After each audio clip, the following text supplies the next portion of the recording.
Welcome to Shameless Embodiment. This is a Karuna Training program, a 2-hour program. We call these introductions to contemplative psychology. So they're a chance to get to know more about what contemplative psychology is, the practices, and more about the view. And Karuna Training is a program. Somebody asked me actually yesterday, what is Karuna Training? It's like, it's a few different things. We have a formal curriculum that goes through a 2 or 3 year program. So that can be called Karuna Training. Increasingly, we're doing more of these kinds of programs, so smaller offerings and one-off retreats that are not an ongoing program, as a way for people to find their way in if they're interested. We never expect that you're necessarily going to do a longer program. You could continue to do these short things if you've been attending them, which I know some of you have. So we just invite you in. If you're brand new, if you did 3 years of training and you're coming back for something else, all of the whole range, folks are completely welcome. So we're really happy to have you here. So we're going to be giving a couple talks. We're going to do some meditation. Emma and I will each give a brief talk. We'll take a break, have some body awareness, and then do a practice together. If you're not able to stay for the whole time, we will record it. And so you can go back later. That recording will be shared with you as well. And you can go back later and do the practice, for instance, or you could do it again if you wanted to. Does that, Emma, is that enough about Karuna Training, ICPs? Yeah, Okay. I think so. Would you introduce yourself, my dear? Sure. So I'm Emma. My pronouns are they, she. I'm in San Diego, and I just finished the graduate Karuna training program last spring, and have been leading meditation groups for the last few years. And so very excited to be here for my first intro to Karuna with Miriam. Yay. So it's been so lovely to collaborate with you, Emma. My name's Miriam Hall. I'm one of the lead faculty for Karuna Training. I was a participant in the first iteration of Karuna Training as a formal cohort in North America. Karuna Training's actually been going for 30 years in Europe, and just came to North America in the last 10 years. So yeah, I'm one of 5 faculty who lead most of the programs, along with folks like Emma who help support. We do a lot of mentorship. That's how we grow the faculty here. And because it's awesome to do things with other people. I use she, her pronouns. I live on Ho-Chunk land, which was ceded but unfairly. They call this place Tejope. The colonial name is Madison, Wisconsin. And this is the first time I've done an ICP in a while. I do a fair amount of the shorter Karuna Live programs, the 1 hours, but I'm interested in doing these longer things. And I did a couple of shorter lives around embodiment and shame and gender and sexuality. So this is a thing that I feel really invested in, and I know Emma is as well. So you're like, let's do this together. So we'll start with a brief meditation, a chance to just settle in, the guided meditation. And this is true for the whole of this time together. You are completely welcome to have your camera on or off. Do not feel like if you're the only person with your camera off that you have to somehow have it on. You can turn your camera off, totally okay. And really find what's a comfortable position for you. So really finding if you need to lie down, if you want to be seated, standing, maybe moving gently is what feels best for you right now. Maybe I'm giving you choice paralysis, in which case try just sitting and see what arises. And I always like to start my meditation with a moment of grounding, really feeling into my seat and feet.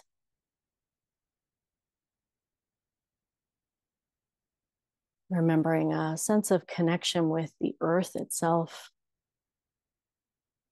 Even if you're a couple stories or many stories above.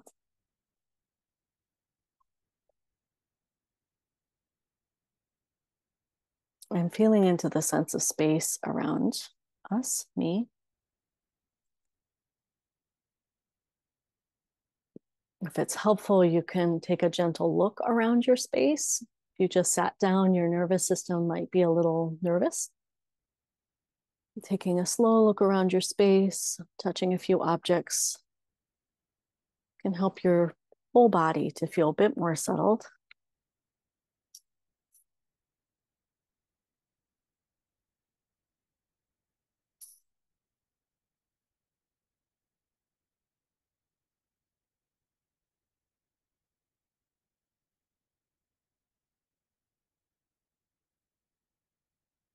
We're really going to use this period of meditation as a chance to ground and rest. So, continually feeling that sense of connection with the earth, whether that's through your seat, your feet, or your hands on the earth or on a surface that helps you to feel more grounded.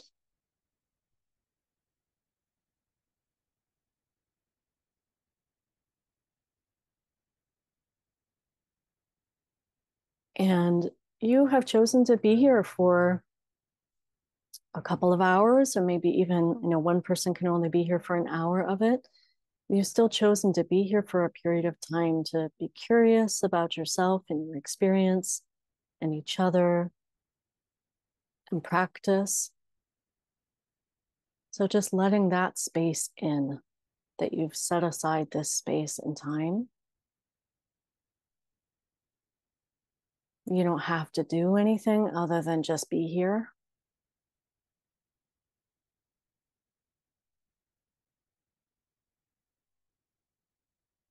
Your eyes can be open or closed, whatever helps you to contact a sense of space and feeling grounded.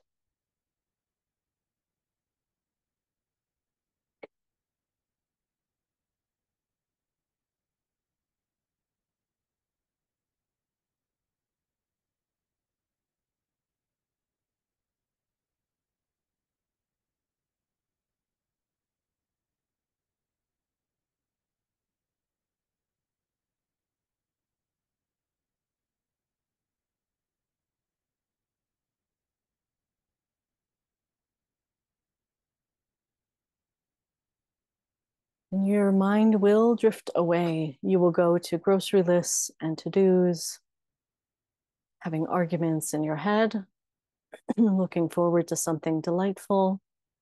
None of that is a problem. That's all really natural activity. And gently, really gently inviting yourself to come back to that sense of being grounded, connected, and also here in the space that you're in physically, and also this Zoom space of practice together.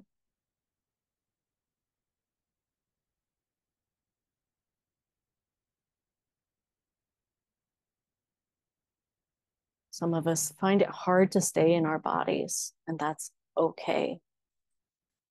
That is okay. So in that case, maybe holding an object, even squeezing an object, you can come back to that sensation for grounding.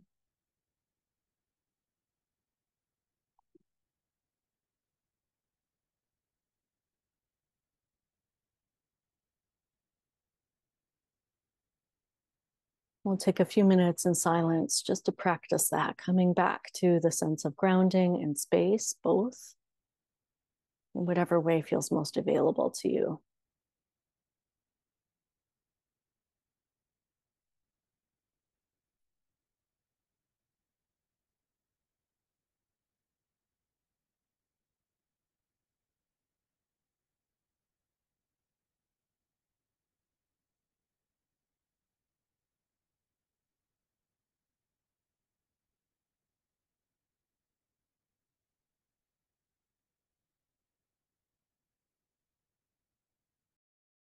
And closing our meditation, letting yourself know that whatever you experienced is completely okay. If you fell asleep, that's totally okay. If you were thinking the whole time, that's totally okay. You felt like you just had the best meditation ever and you've just become enlightened, also totally okay.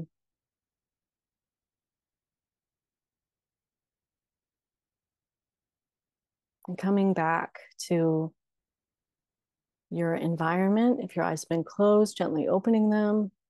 Maybe rotate your joints a little, especially if you've been still.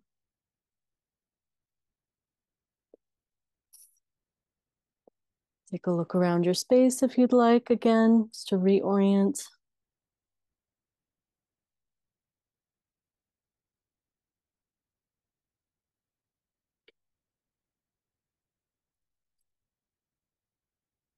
And uh, teaching, I just want to acknowledge the taking a look around your space. Orientation comes from Resma Menachem, who's one of my teachers. Teaches on somatic abolitionism, so working with race and body awareness. So I'm going to put his name in the chat, just acknowledge that. And then we're going to do something that comes from another teacher of mine, Enchem Ndefo, which is to actually look at each other and each other's names. So if someone doesn't have their video up, that's fine. Just looking at the names and remembering this too is now like we each have the room that we're in physically, and we each have a Zoom portion of our room. And so getting oriented to each other. Some of you have never met each other before. This is a new space, a new configuration. And Enchem has us do this. Enchem runs a program called Resilience Toolkit and has us do this every time we come back into the group, especially from solo practice or small group. Like a reminder, we're changing. And it's good to let your nervous system have a chance to adjust. Yeah.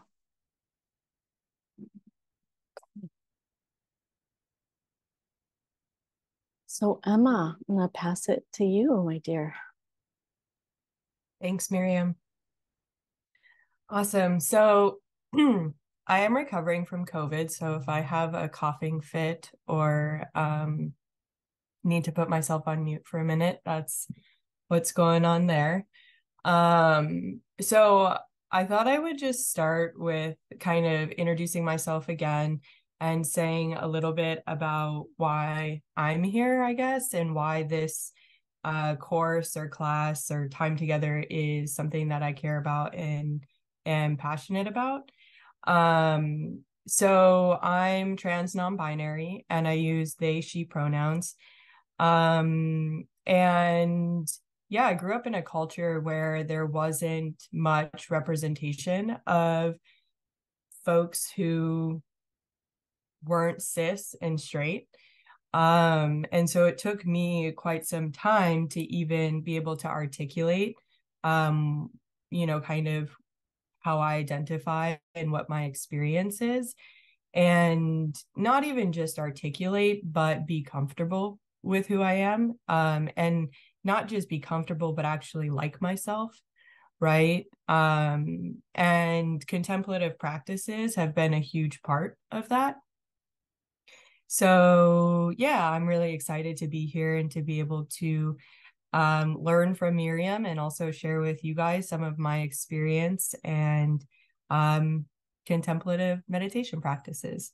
So I use multiple pronouns, and I think this is going to be very different from person to person. And so for me, using multiple pronouns is that I don't really identify to either per se. I kind of feel both and all at the same time. But I know that my experience of gender is quite complex compared to the way that our society understands gender right now. And I also recognize that I'm perceived as female. So, please use whatever pronouns feel comfortable or natural to you. But for me, I relate to all of them, even he. But I think they is kind of a middle ground that feels most natural to me. I prefer neutral language, so like person and friend as opposed to girl. I won't be offended if you call me girl. That's okay. But just know that's not necessarily how I experience myself.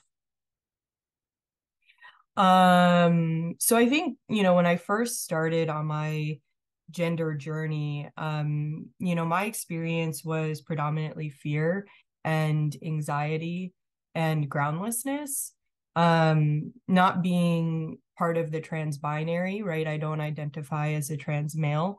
Kind of made that whole experience a little bit more complex, and just trying to make friends with all of the different aspects of who I am and what my experience is.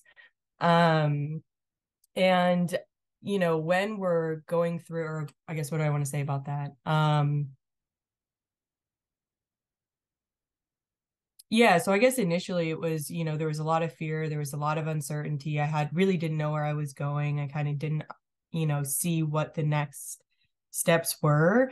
And it was really in learning to befriend myself and befriend my experience that all of a sudden, my life started to open up a little bit more. Things became a little bit lighter, more playful. And how does that tie back to shameless embodiment, right? And so I think, when we're exploring what does embodiment mean, what does shameless mean, what does shameless embodiment mean, right? We can kind of look towards the parts of our experience where we feel disconnected or shut down, or disembodied, right? And we can start to explore these different layers of our experience. And I think it's important to also say that, like, when we start going inward, whatever our experience is, right, whether we're cisgender or trans, straight or queer, right, we all have these internalized stories or things that we've taken from people that we love, our families, society, right? Kind of the dominant narrative that we've internalized. And how can we start to undo that? How can we start to peel back those layers and feel the courage and feel the confidence to maybe step out into our lives in a way that doesn't necessarily fit with the dominant narrative? And how I think at every step along that journey, right, there's new emotions and feelings and things to make friends with, uncover, and kind of move through. And so I think a lot of this journey is learning to hold both the confusion and the not knowing and the shame and the discomfort. Feel like, for me, there was a feeling of being really alone in my experience, right? Like, I looked out into my world and I didn't see people who I felt represented or reflected back how I felt. So there was a deep sense of loneliness. And when we have a hard time being with those difficult emotions, right, we tend to shut down, we turn away. And sometimes that turning away or that shutting down can bring up feelings of shame, right? And so I think for me, there was a lot of experience of shame around being in the closet and, like, needing to be out, like needing to be visible, and then just exploring that, like, where is that, what is that like for me, right? And yeah, so I guess where I was going on that is just the difficult emotions that can arise at every stage of the journey, and wherever we find ourselves, there's likely something there for us to explore. And yeah, and that when we can actually turn towards these difficult experiences or the parts in us that we have a hard time embodying, or a hard time expressing or sharing with other people, that when we can turn towards that and make friends with it and allow ourselves to be, and even delight in who we are and kind of our own expression and being, I think that's where the shameless embodiment comes from. We're able to really be with ourselves fully, or more fully, because, as I said, it's like an ongoing journey, right? So each kind of step of the way is more uncovering and more discovery. And I don't think the shame goes away per se. And I think we could use a lot of different language for shame. Doesn't have to just be shame. I think it could be, like I said, just feelings of disconnection, feeling of distance even maybe, or feeling alone, whatever it is that is difficult for us to be with, that the more we can kind of turn towards that and make friends with it, kind of the fruition of that, I guess, is shameless embodiment. So I'm gonna wrap it up there and pass it back to Miriam. And yeah, thank you guys for letting me share that with you. Emma, can we see if there are any questions or reflections? Definitely. Yeah. Any questions or thoughts after Emma share? Thank you, Emma. I identify as both queer and cisgender, and I'm a 46-year-old cisgender woman. So in my queer life since my mid-teens, the language continually changes, which is, I think, part of what Emma's talking about too, in terms of what words that other people use, words that we use. It's also interesting that language changes. Words like non-binary weren't used in the 1990s when I came out, or when my spouse, who identifies as genderqueer, which is the word that we were using then, or non-binary, came out. So it's an interesting, just to notice how the language changes. And I think especially for folks I know who are cisgender and heterosexual, that can be intimidating. Like that, can I keep up with the language and the things that are being used? And so what I really appreciate, Emma, about what you pointed out is like how important it is to just attend to individuals' experience, like attend to and really be with someone where they are, less than like a sense of policing or trying to get things right. And notice that our own experiences change all the time. And I wanted to speak to how that's that's also still true for people who identify as cisgender and straight. Our experience of our bodies, our experience of our gender, our experience of our sexuality is actually far more nuanced than those words allow, right? So everyone's experience of their gender, sexuality, and their body, regardless of our situation, our identity, right, is going to be subject to a lot of different interpretations from other people. Karuna, I loved how you highlighted that. And how do we give that back? How do we hand that back, or not let it in? And then also, how do we embrace what is true for us, especially when we don't know, when we don't have language ourselves, or we're not sure. And I find this to be a place where if we can create the space for it, all of us can connect, because we all have something around our bodies that other people have made up oversimplified stories about, whether it's around our size, our gender, our race, our cultural background, the environment that we're in, so many different pieces in terms of this body that encounters other bodies. And that's part of what we want to work with today, which is to find a way to translate, or transmute is a word that we use a lot in contemplative psychology, like take the basic confusion that's wrapped up in these oversimplified stories and let in the inherent complexity. Our identities are inherently complex. There's nothing simple about them. And that goes for all of the facets. So how can we allow the space in ourselves to keep exploring, and also find ways to communicate that story to people who care? My own journey with that ties to a couple different things that I wanted to highlight today. So one is that in my teen years, when I came out, I identified as bisexual. I wasn't aware at that time, as much as Emma said, like, I just didn't even know that other genders existed.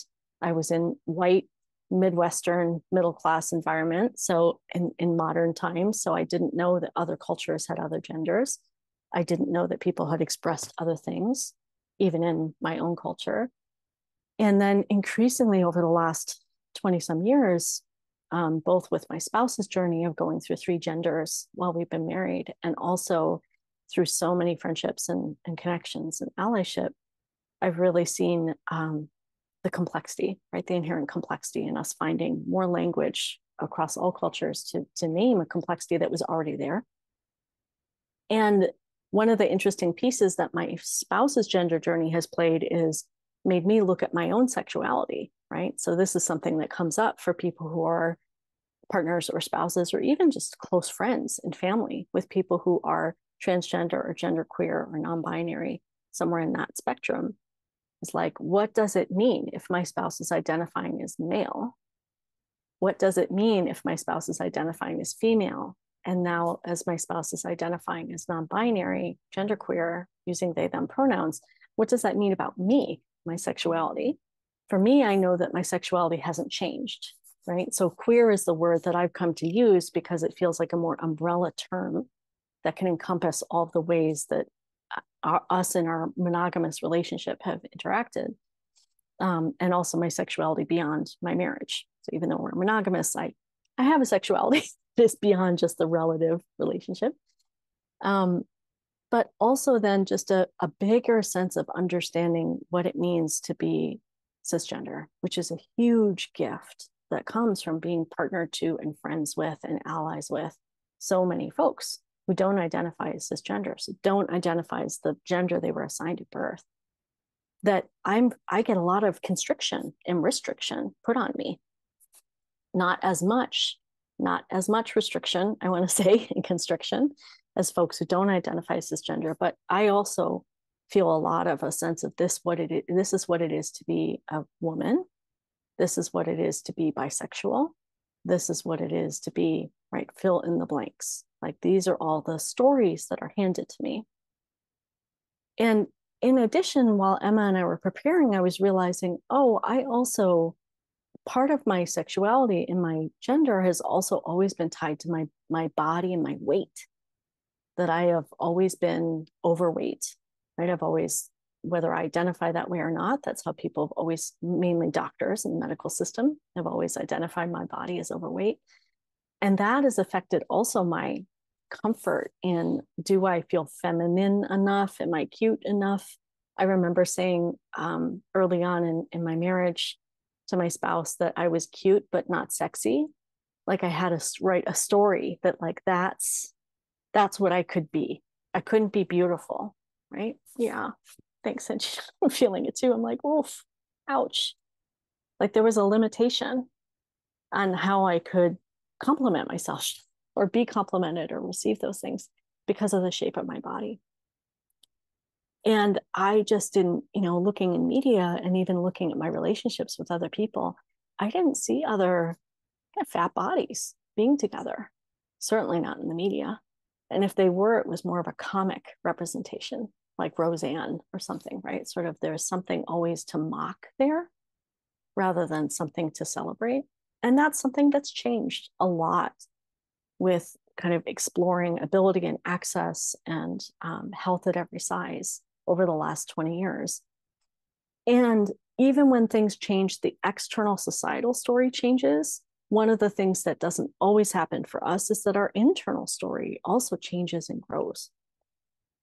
So while it's true that having the language, having the stories, having the representation matters, right? Just like Emma was saying, I didn't see that representation. That basically means I don't exist, or I don't know what that would even look like. So it's powerful to have that representation. And we also need to engage in our own stories and see, like, am I still holding on to these oversimplified stories that have been fed to me or that I've consumed or that I've even taken on to survive, right? Like sometimes we say, okay, fine, I'm going to take on this simplified story to get by. And there's nothing wrong with that.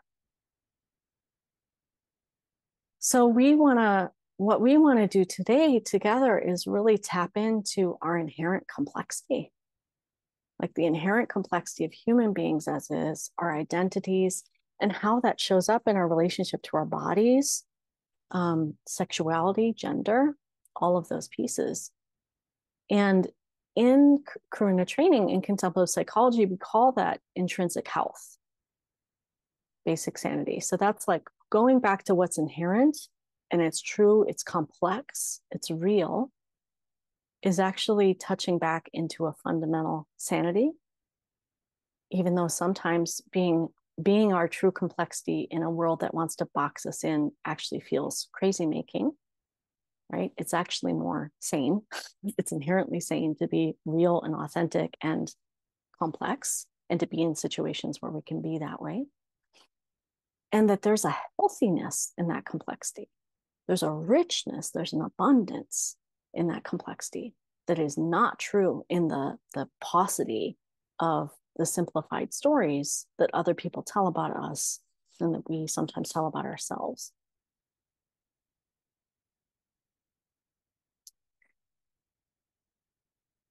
When we are able to be honest and be authentic and be real, which is not just, truth, like true story here, right? Not always possible, not always possible in every way, in every environment. But when we have the courage for that, we can help set an example for someone else who is like Emma was describing, like I've been describing, trying to find examples. Like, give me an example of where this actually shows up, because I'm not going to find it on television. I may not even find it on TikTok. So getting those chances to be able to do that, and at the same time, when that's not possible, to try not to shame ourselves for that. That there are times when we need to hold back our stories, our experiences, our complexity, for safety, out of survival, or just out of habit. So, and as I really appreciate it, Emma said it too, it's like an ongoing practice, right? So we're not talking about some state of like permanent shameless embodiment, like, da-da, you've arrived. No more shame ever. Da-da. That's probably not going to happen. Can't promise that today. Probably not going to happen. And each time I was like, okay, I'm taking back my registration. And each time we're able to experience a layer of shedding, right? We're able to let go of one of those stories, that leaves more room for the real complexity to flex itself and expand, and be able to be, at least with ourselves and our loved ones, to be who we thoroughly are and continue discovering who that is. So we want to kind of repeat that. So powerful. My felt sense, and I got something healed actually when you said this, was like, when I can, we don't need to put this pressure on ourselves, but when we are able, which is not always the case, to have enough space for people's either misinterpretations of who we are, or maybe mirror of part of us, but that's not the whole of us, right? So many different things. Like when Emma said, it's okay to use she, and you're not going to be seeing the whole of me, but that's okay to name it if that's what you're experiencing. That when we can do that, it's not as triggering. Like when there's space to accommodate for that, when we're able to access that space, then it doesn't, what was the image used? Like, it doesn't actually strike our nerves as much. And I just got this image of like a field where it's like, here's my experience of myself where I have confidence in that experience. And here's your experience, which might, like Venn diagram, overlap a little bit with my experience, but isn't the whole thing. Yeah, because I think what came up for me was something you and I had been talking a little bit about before, of like feeling invisible versus like choosing to be invisible, and how like in the trans experience, or in my experience, right, the more often than not, I'm not seen, right? So the moments of being able to give grace or understanding feels exhausting, because it's every interaction versus like occasionally that happening. And I think initially when I became aware of that, it became like excruciating, because every interaction just became this like, blaring reminder that like I move through the world without being seen. And like, how do you, yeah, so I don't know, I think there's an element to that where it's like, but I also share in that experience where like the more comfortable I've become and more secure I feel in my own identity and expression, and with letting people in who are close to me, or those moments of intimacy that are worthwhile, it's like those moments where other people, or people that I am less close to, or just casual everyday interactions, like it doesn't sting as much. It's just sort of like recognition. And I think also in Karuna training, we talk a lot about like the moment as it is.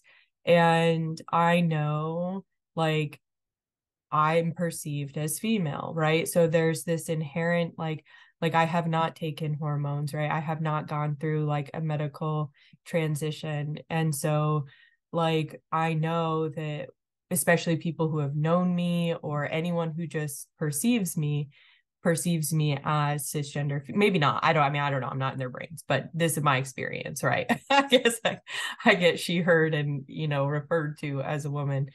Um, yeah, and so I think it is interesting kind of that dynamic where like for me it's every exchange and how challenging it can feel to give grace when it feels like it's every moment. But then also the flip side being true of that the more that I do find my own security in my identity and expression, the less it bothers me, I guess, or the less triggering it is. Yeah. Well, thank you so much. My God, the word masking is coming to mind, right? Which is now used a lot more, right? Talking about masking and autism and ADHD. So just to give context, the person's share was about being cisgender male, heterosexual, but feeling disembodied, disconnected from the body, and now realizing as an older person how much of that was actually ADD and executive functioning and not being able to operate, and then masking that.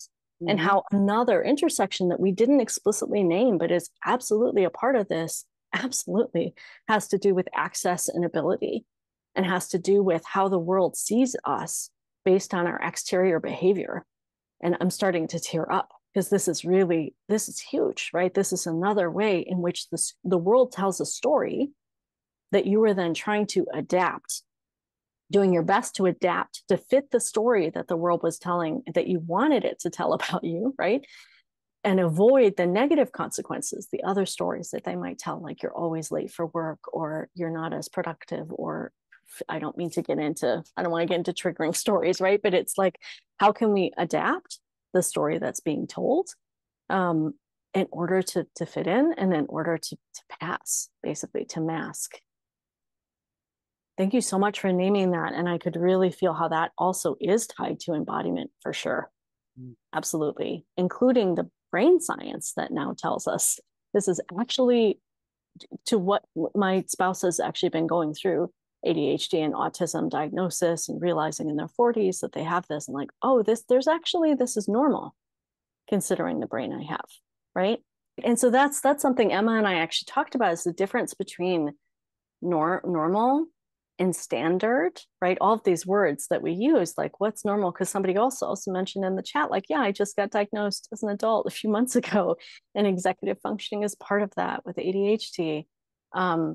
It's powerful to just like, we could obviously go to the dictionary, and for those of you who know me, that's like a standard thing for me to do, is like, let's go word nerd about this and look up normal, standard, average, right? And play with those, which we could do.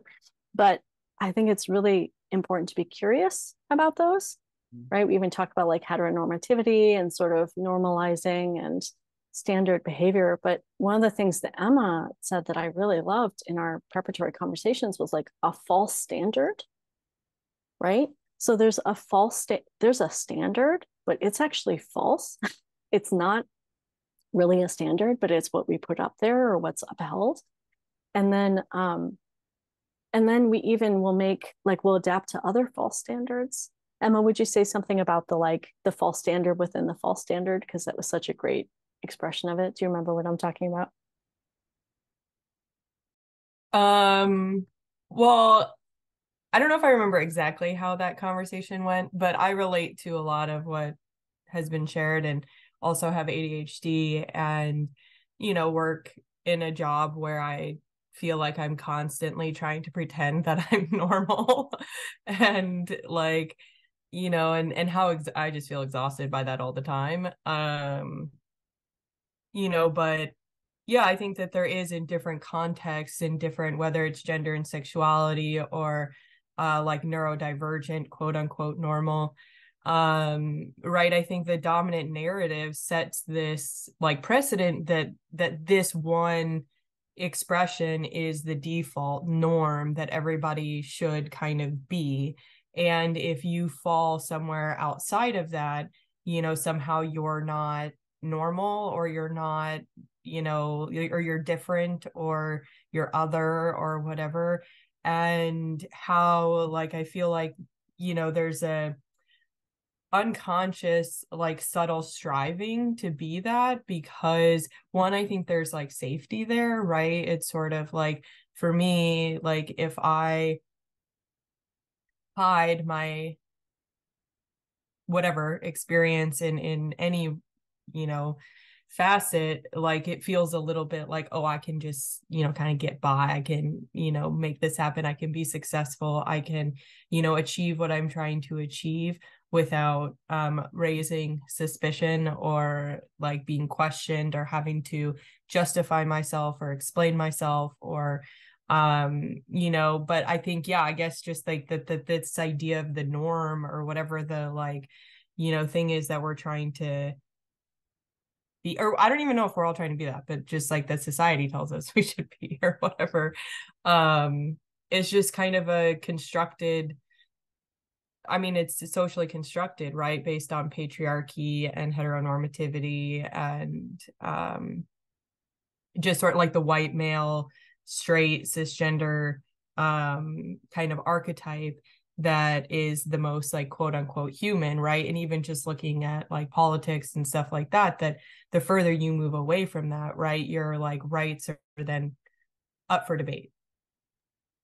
But it's all constructed. I don't know, Miriam, if that actually touched on what you were hoping it would, but yeah, that's beautiful. And I think one of the things, just want to name one of the things, is too, just to hear from someone who actually is a straight white male, to say, like, also not serving me so well. Like, obviously in some ways it's serving you, but also like neurodivergent, still trying to strive in that situation. And I think that's really powerful to name, right? That we're all, Resmaa Menakem talks about standards for being human. So I love that you named that, Emma, right? That it's not just that we're talking about you have rights and privileges. It's actually like your proximity to those things, including being able-bodied, having neuronormativity, all of those things. The closer you are, the more access you're going to have, and the less you have to justify. And we need to see the subtleties and feel into that, because that's still going to damage. So nobody actually fits the standard,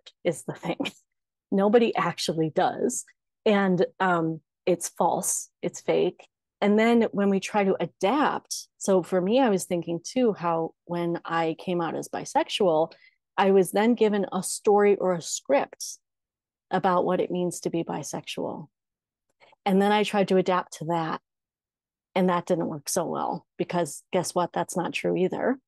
And so then constantly adapting to, like, what's the script that's being handed to me. And I think the example I was thinking of, Emma, though I love what you said, was like, okay, so I'm non-binary. So what's that script? Oh, wait, I don't fit, or no, so I'm trans, but I don't fit the trans binary script. Right? So it's like, I don't fit the heteronormative cisgender script. Okay, but there is a script for being transgender. Oh, wait, I don't fit that one either. So then, right. So these are like all of the different ways in which we then try to adapt to what, we could find a label, and the labels can be helpful, but then they too can also be a simplified story, right? A restriction on who we are, right? So I'm transgender and I have ADHD. And what does that mean? Oh, wait, that doesn't match either.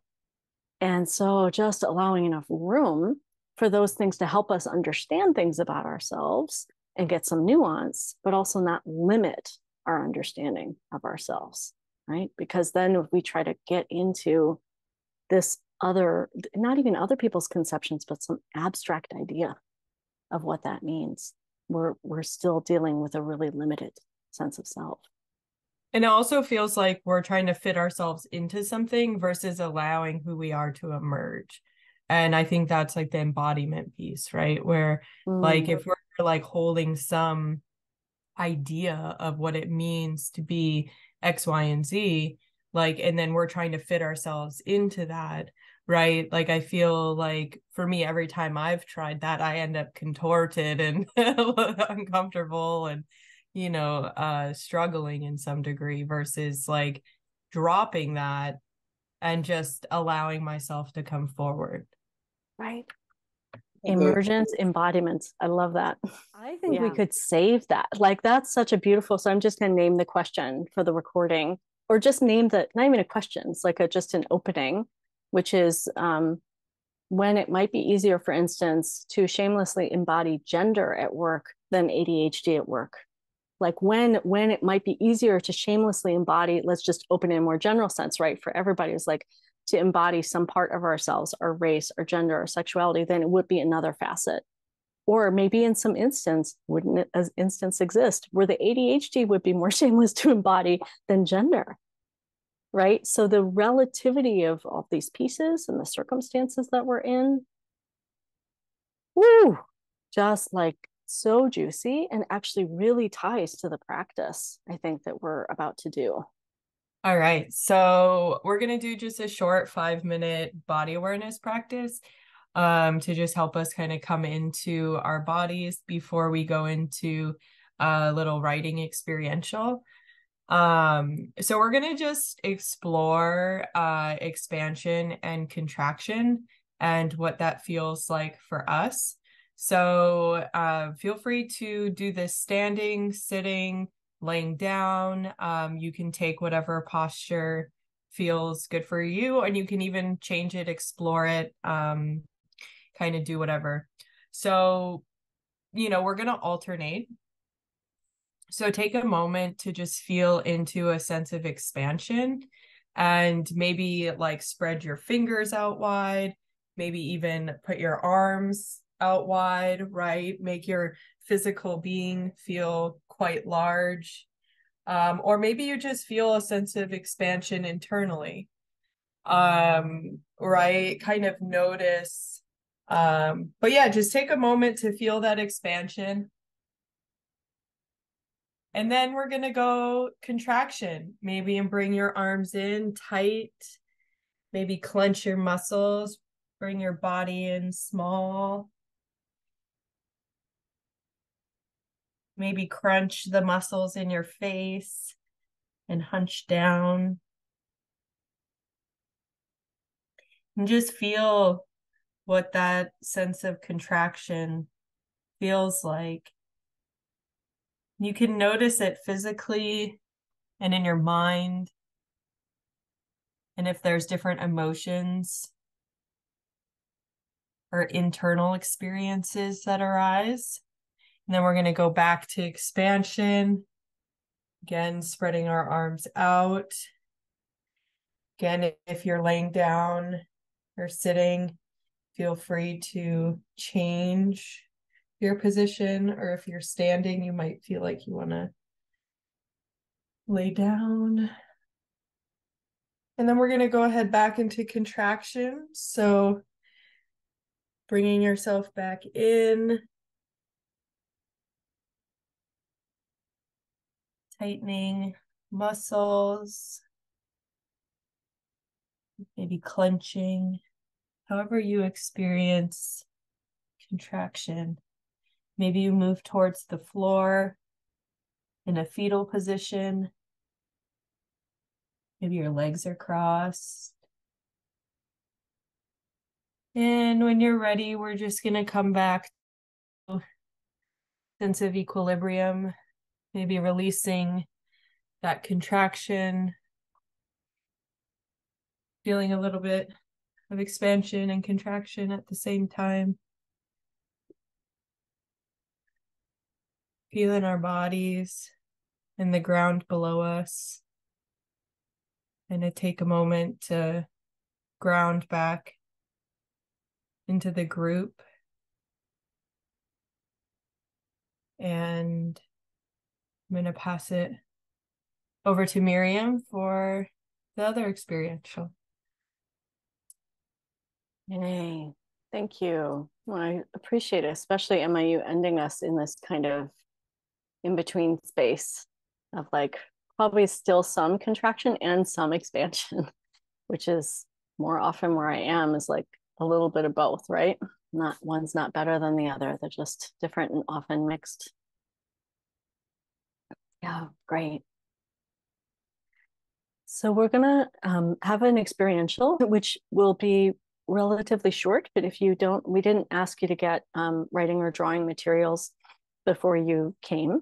We could have asked you that before break, but forgot to. So if you don't have something on hand, and this can be a piece of scrap paper. This does not need to be your best painting materials, but a notebook or scrap paper, pencil, pen, whatever you have kind of available in reach. If you need to step away and go to your recycle bin for a moment, that's fine too.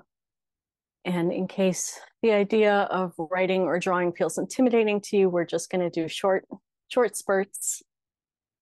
So what Emma and I wanted to try was having an experiential where we play with this idea of the difference between these pre-written scripts, right, that we were talking about, like this is what this looks like, this is what transgender looks like, this is what neurodivergent looks like, this is what, or even just this is what heterosexuality looks like. I don't fit that script. I also don't fit the script of what transgender looks like. I also don't, in my case, like I don't fit the script of heterosexual. I don't fit the script of bisexual, right? I don't fit, maybe it's multiple scripts. I don't fit the cisgender white male script in the way that it's being handed to me. And I also don't fit the neuronormative script. So being curious, we've already talked about quite a few of these and people have given examples. So hopefully that's not new at this point, but being curious about one or a couple of those scripts, those stories that are oversimplified that have been handed to you. Usually that's how it happens. We sometimes agree to go with them, as we've talked about, either out of practicality or simplicity or whatever, or survival, whatever reason. But we want to spend about 5 minutes drawing or writing about that, the one or two of those simplified stories and scripts that we have struggled to try to fit, where we haven't fit. We've tried to fit in, but it hasn't worked. And we'll do that for 5 minutes. And then we'll come back and try doing the opposite, recognizing the more complex stories, where if we include all of the pieces, what would that actually look and feel like? So you can make a word map, you can make a list, you can write paragraphs, you can just doodle, you can draw something. Let yourself take a moment to just feel in, and from the body awareness that we just did, feeling the constriction, right? So what did it feel like to feel constricted? When has your identity felt constricted? Either that others have constricted it or you've constricted it to get by. So tuning into that. And we'll write for 5 minutes. You probably won't get everything down. Don't try to get it all down. Just get down a felt sense. And then we'll come back and do the inverse. And take a moment to just really acknowledge, notice how you're feeling in your body after doing that. You might not be feeling your body at all. That's fine. So notice that. That's as one of our teachers says, that's just information. Just notice, I'm completely disembodied right now. That's okay. Notice any places of constriction or where you feel activated, heart racing. Just noticing, no judgment, just being curious. And then does the prompt to then find the more complex story make sense?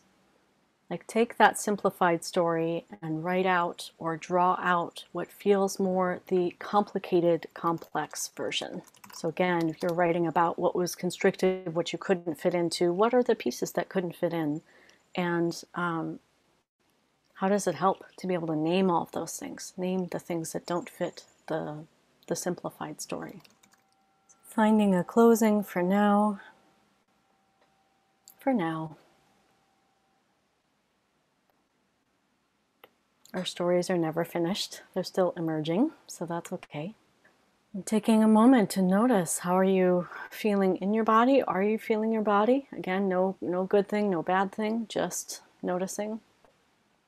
If you're feeling really disconnected or out of your body or out of the space you're in or activated or unsafe, then again, just a little orientation to look around your space or touch or squeeze a few things can help. And we are actually down to our last 10 minutes. We spent a lot of delicious, beautiful time talking, which is so great. And we want to honor your time.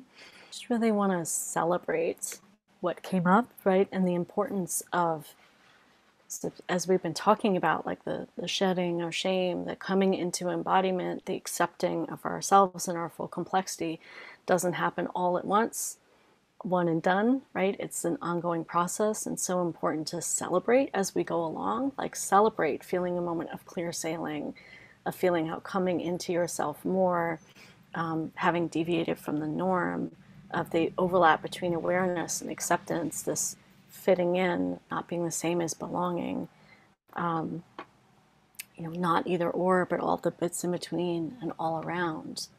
And just really celebrating those moments of not just insight, but being able to feel that, even if just for a moment, especially with other people, not just by ourselves, but with other people, and share that with each other. Feel that together. Emma, did you want to say anything? Just really appreciate everyone sharing and being here, and yeah, thank you. And thanks, Miriam. Thanks, Emma.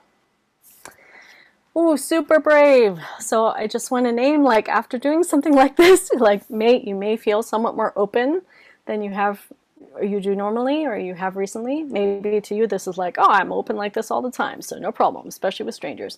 But just in case, we often talk about this in Karuna training, there can be kind of a like, you've just expanded, and then a contraction might come in. You're like, okay, now I'm just going to play video games for the rest of the day, or I'm going to Netflix binge, or whatever. You might feel some contraction, right? And to know that that's okay, right? So this contraction, expansion that we were playing with earlier, we're not demonizing the simplicity. We're not demonizing the contracting, just recognizing these are natural parts of our experience as humans and in our stories. So I want to name that in case you got some vulnerability backlash or shame backwash or things like that afterwards. And just remind us of our confidentiality to protect the identities, and we'll share the stories. And I'd love to just close with something that's often done in Tibetan Buddhist communities, a dedication of merit. So even if you're not Buddhist, this is really just to say that we've actually created a lot of benefit for not just ourselves, but others in this practice. And to dedicate that, we know there are so many people who signed up for this program and didn't make it, maybe are watching the recording, and people we know in our lives, people we don't know, who are struggling with so many of these same things. And just to really set the aspiration that as we continue to benefit, that others could benefit too from being together like this.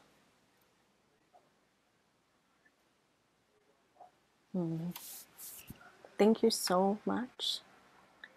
Hopefully we'll see you again sometime soon in another Karuna training gathering or somewhere else. There are lives that happen monthly. We're doing more and more of these 2-hour programs and other online offerings. So if you're not on the email list for Karuna training, you might want to sign up so you can get posted. And yeah, just pass it to Emma for a final goodbye. You get to say the last thing.